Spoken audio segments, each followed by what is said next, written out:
Residents of southern Lebanon braced for wider war. A 5K running toddler has dreams of the Olympics, and a mama bear and her cubs break into a minivan.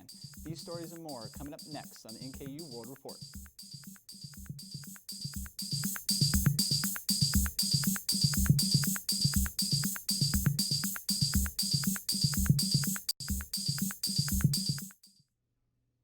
Welcome to the NKU World Report. I'm Noah Miller. Syrian state media says 8 of its soldiers have died and at least 7 others have been injured after an Israel airstrike near the city of Dara. The Israel Defense Forces is confirming that it carried out the attack in response to Syrian missile launches targeting Israel's Golan Heights region. Tensions on the Syrian-Israel border are intensifying even as Israel beefs up its military presence near the border with Lebanon. Israel forces have been exchanging gun and rocket fire with Hezbollah and other groups there. Avoiding a spread of the conflict to Lebanon remains a main goal of the United States. Police in not far from Lebanon's volatile border with Israel, it feels like war is creeping closer by the day. Many have abandoned the olive harvest they wait for every year. There are those who remain out picking the olives for a few dollars a day to feed their families. Across the southern frontier with Israel, more and more villages appear deserted. In the town of Merjayun, a few miles from the border, the streets are quiet, many shops now shuttered. About half of its residents have packed up and left. They've heard the fighting. It hasn't hit their town yet, but people here have seen it all before. Memories of the last big war with Israel in 2006 still raw. Nazira lived through that, Lebanon's civil war, Israel's decades-long occupation of southern Lebanon, and the country's economic collapse. This little bakery is all she and her family have to survive. We've been through enough. We've had enough. We're old people. Where do we go, she says. We brought up our families in poverty, and look at what we have to do now to live. We can't take any more.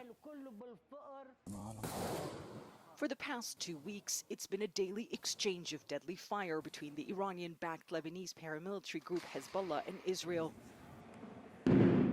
Attack and counterattack, mostly contained to a 3-mile area on both sides of the border. But the threat of an all-out war, calculated or inadvertent, is real. So real, it's already driven nearly 20,000 people out of their homes, according to the UN. In the southern city of Tyre, the disaster center is back up and running. They've had to deal with more than 6,000 who fled here. Local officials say as the fighting spills out of the red zone, all these now mostly emptied villages along the border, more and more are fleeing. We are afraid that the number will increase. We hope it will not happen, but we have to plan for the worst thing. The Israeli enemy, we can't sleep. We have to be always sleep with open eyes, as they said. Schools like this one have been shut down and turned into makeshift shelters. With the state barely functioning and Lebanon's majority now living in poverty, they just don't have enough resources to deal with the new crisis.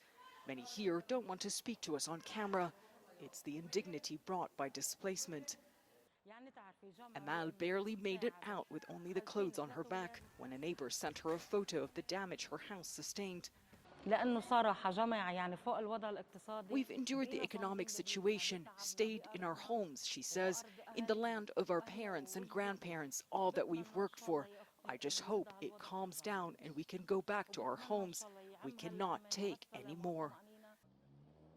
Israel and Lebanon say they don't want another war, but with tensions this high and the two enemies so close, everyone is preparing for the worst. Jumana Karache, CNN, Southern Lebanon. Police in Massachusetts are searching for more than 400 acres of woods for a murder suspect after his car was found by a hunter. 33-year-old Aaron Pennington is wanted for the Sunday shooting death of his 30-year-old wife, Brianna Pennington. Brandon Truitt reports. Sign left at the entrance of Camp Collier. The camp might be closed, but this case certainly is not. Hours earlier, this is what it looked like along Kelton Street. State police, tactical teams, and canines combing through the densely wooded area. They know where they've been and they know where they need to look. investigators focusing their efforts on half of the 400-acre property. They're looking for 33-year-old Aaron Pennington, wanted in connection with the death of his wife, Brianne, over the weekend. Police are pursuing this search as if Aaron's alive, armed, and dangerous. Investigators say he has military experience and learned techniques to survive in the woods. If anybody sees anything, please report it immediately. Police got a break in their case Monday when a hunter stumbled upon Pennington's white BMW deep in the woods. But Pennington was not inside. Those living nearby watching their back. Last night I went out and I checked my trucks before I went to bed, make sure no one was in them. So I actually knew her as Breezy. As the search for Aaron continues, those who were close to his late wife Brianne are remembering her as a loving mother of 4 young children and a loyal friend. Knowing her was like knowing what it would be like to know warmth and light in the form of a person. She was welcoming and loving with everyone. Just one of the most kind people you're ever going to meet. The Pennington children are in the custody of the Department of Children and Families. Authorities say Aaron Pennington may be armed and he has his history of mental illness. Police say anyone who sees him should call 911 immediately and not approach him. Now over to Trey Egan to take a look at sports. Highlights of the Minnesota Cornhole Championships and more when we come back.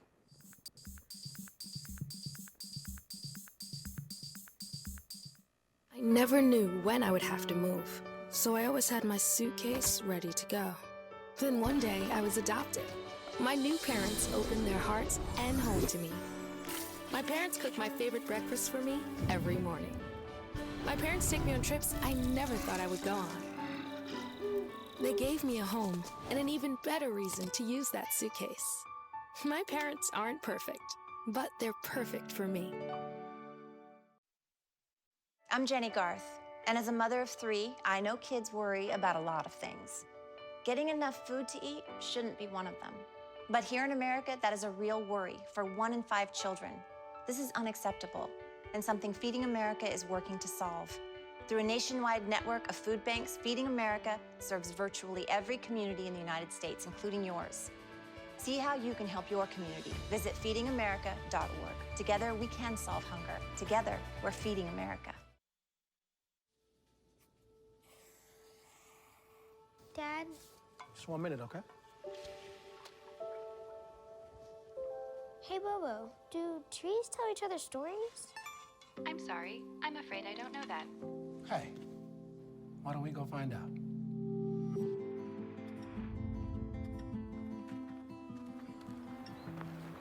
Listen. Do clouds take naps? I couldn't tell you.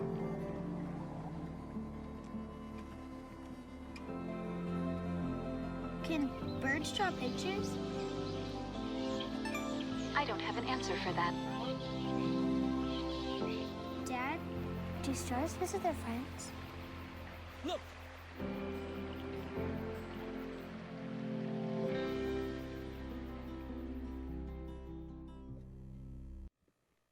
Welcome back. I'm Trey Egan with today's Sports Report.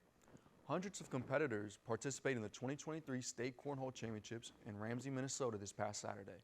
Adam Duxter has more. Every shot and swish. It seems the popularity of this sport surges. This weekend it's chaotic. It's fun. The whole state of Minnesota comes together. A lot of people. You know, today we have almost 200 doubles teams registered. That's 400 people. At Ramsey's Adrenaline Sports Center, Steve Lamser is one of those cornhole fanatics, driving in for this weekend's state championship all the way from St. Cloud. And his trek, shorter than some. Yeah, hours. A lot of people will drive, and that's how serious people take it. They'll drive 4, 5, 6 hours. I've talked to a few people that drove, over 5 hours to get here. Saturday's competition put teams of doubles into multiple brackets, the eventual winners taking home a cash prize. And the competition is serious because the prize money is serious. You're looking at an ACL Pro, the American Cornhole League, finishing up an event from last night. The money he can earn is close to $3,000 just from this one game. In its 3rd year in Ramsey, The event's host says there's one big difference between this and the other sports they play host to. So it's a unique sport in that that athletic piece isn't necessarily as crucial. You still have to be good at what you're doing. But whether, again, you're 17, 18 years old or in your 50s and 60s, they can compete and play against each other and do just fine. Compete, the operative word, but also a sense that when the match is over, it's still a celebration of sharing in the sport you love. Running a 5K is a bucket list item for some people, but not this Virginia toddler. She's already competed in 60 races before turning 3. Isabella Ladon introduces us to the little girl now being called Olympic Olivia. Toddlers, Olivia Hawes loves to play and run around, but few are able to channel that high energy into running and completing 5K races. Nothing about raising Olivia is like expected. Her mom, Angel Hawes, says she was walking at 8 months and running before she turned 1. She is like out there smiling, excited to run, and you see pictures from race days, like she's all smiles. Olivia's parents began to understand the task of training an athletic toddler and entered Olivia into the Virginia Commonwealth Games at 18 months old. They had never had someone under like 5 compete in the Virginia Commonwealth Games, and so we took her to that, and she loved it, and the crowd ate it up. Like halfway through the 50 meters, the crowd like went insane because I don't think they expected her to like actually do it. After the Commonwealth Games, Olivia's parents knew this was more than just a hobby. If she's doing this at 1, like obviously she's going to be in the Olympics. And then we're like, oh, Olympic Olivia. And then that's it, like it stuck. Olympic Olivia finished her 60th race by the time she turned 3. And her time has like crazy improved. Like her first 5K was an hour and 10 minutes. And then her last one this past week was under 38 minutes, but she loves those 5K medals and the glory of like finishing and the crowd cheering for her. She loses it. It's so cute. Do you want to go into the Olympics? Yes. My husband likes to remind me that that dream can only come true with mine and his dedication. For her, for many years to come, running must remain joy. Running must remain fun. Whether it's a fun race against the Salem Red Sox mascot or running an out-of-state 5K while holding her dad's hand, Olympic Olivia gives her all in every competition just to have fun. I want Olivia to be the best possible version of herself, to have joy in life and discipline in life, because that will serve her well no matter what she chooses to do. Now back to Noah Miller at the news desk. The first signs of respiratory virus season are just starting to show in the U.S., but the U.S. Centers for Disease Control and Prevention is forecasting this fall and winter will be as bad as last year when it comes to respiratory illness and hospitalization. In today's Health Minute, Mandy Gaither has more. What's being predicted and how you can protect yourself now.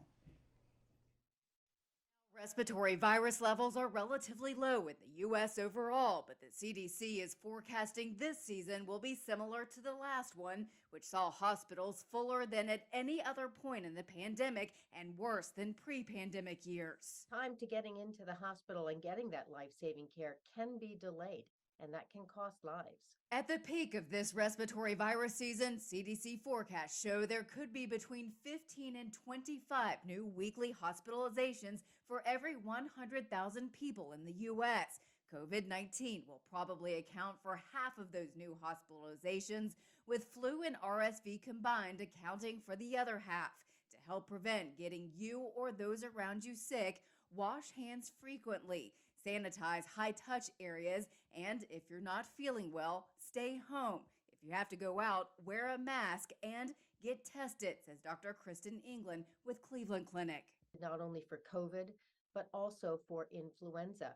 Remember, we've got medications that we can use to treat both of these viruses if caught early.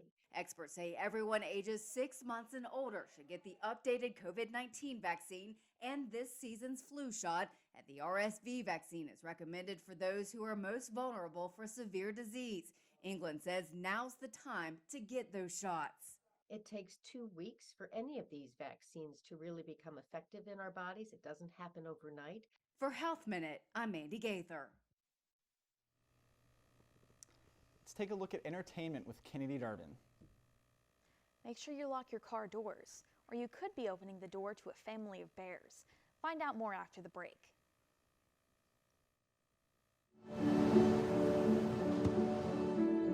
I don't remember how it started. Go to that.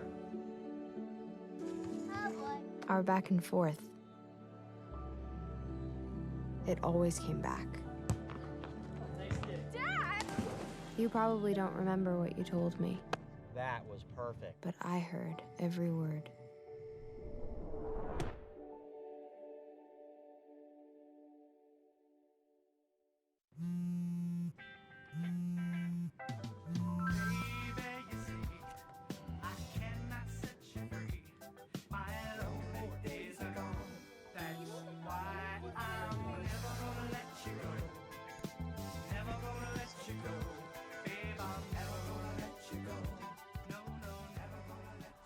Here you go. Thank you. Thank you.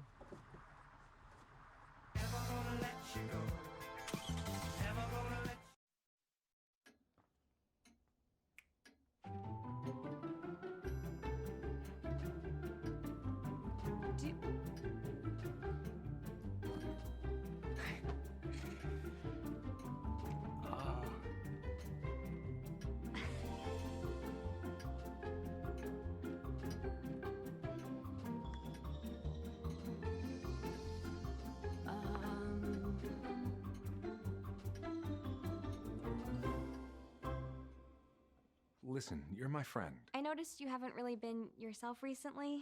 Yeah, I feel like something's up. How are you? Are you okay? Is there anything you want to talk about? I just want to know how you're feeling. And listen, even if you don't know what to say, I'm here to talk. No matter what you're going through, I just want you to know I'm here. I've got your back. when you want to talk, I'm here.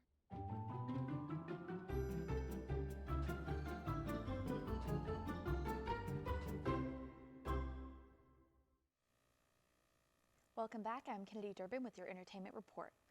It's not something you ever want to find in your car, a 250-pound bear and her cubs. But that's exactly what happened to a family in North Carolina. The deputies who responded to the call say all they saw were snouts and eyes. Dave Fajardia has the story. This is body cam video of Deputy Scott Bray and Tom Gwynn arriving at the home near Banner Elk.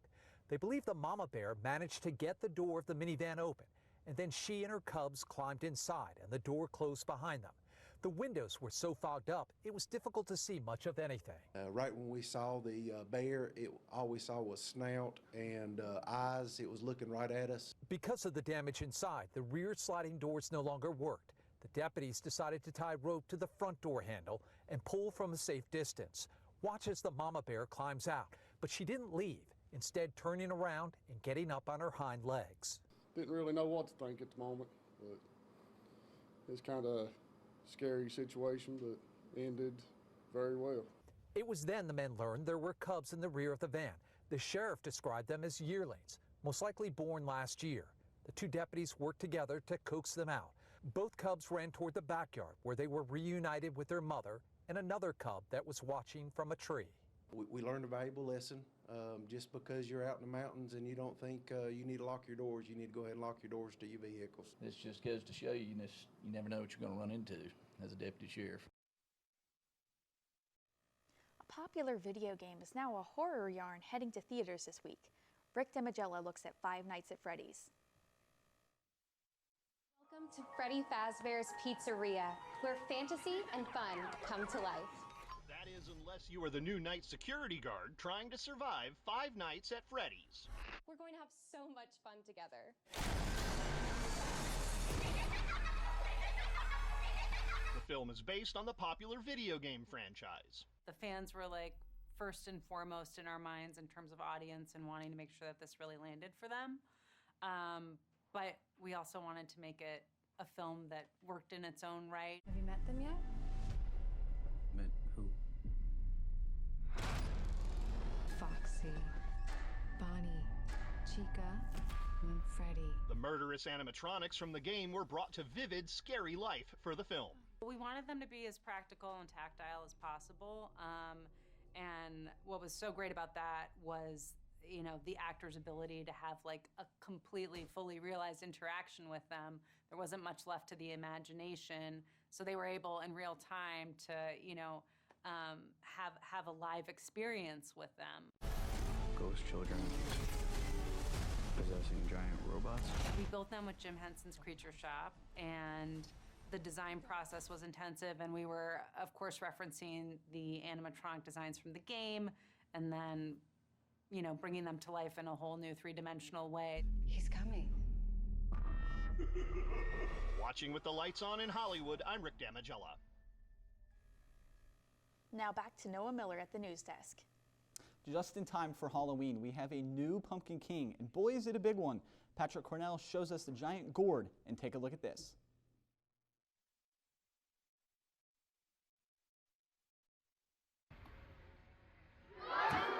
This perfectly portly pumpkin is a record setter. It clocked in at 2,749 pounds at the 50th annual Half Moon Bay Pumpkin Weigh-Off in California, reportedly a new world record. It makes it the greatest gourd of all time, which is fitting considering its grower Travis Ginger of Minnesota dubbed it Michael Jordan. Well, it certainly dunked on the competition. Ginger and Pumpkin Michael Jordan snagged a cool $30,000 for being the best. Ginger is now a 3-time contest winner. He took home the top prize in 2022 and 2020.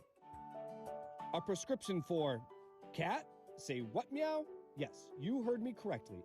Robin Sipe of Virginia recently lost a pet, and on a visit to Dr. Earl King, Robin opened up about her lost little one. I was very, very sad.